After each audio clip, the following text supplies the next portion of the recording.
چقدر گله، چقدر نازنینه. عاشق بودیم، عاشق‌تر شدیم.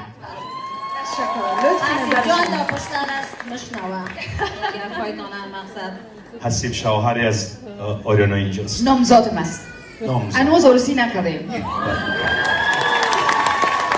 تا وقت عروسی چی میشه دیگه خدا خودش میفهمه. ممکنه که عروسی در تاجیکستان بشه. واو، بسیار یک آیدیه خوب داده. بله. بسیار یک آیدیه خوب. اسپانسر دیسل می باشه از عروسی. اسپانسر عروسی آریانا. بعدی چی بهتر؟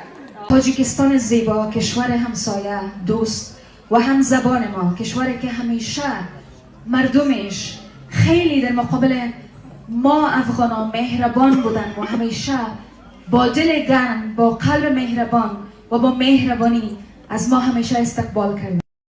چقدر گله، چقدر نازنینه. عاشق بودیم، عاشق‌تر شدیم.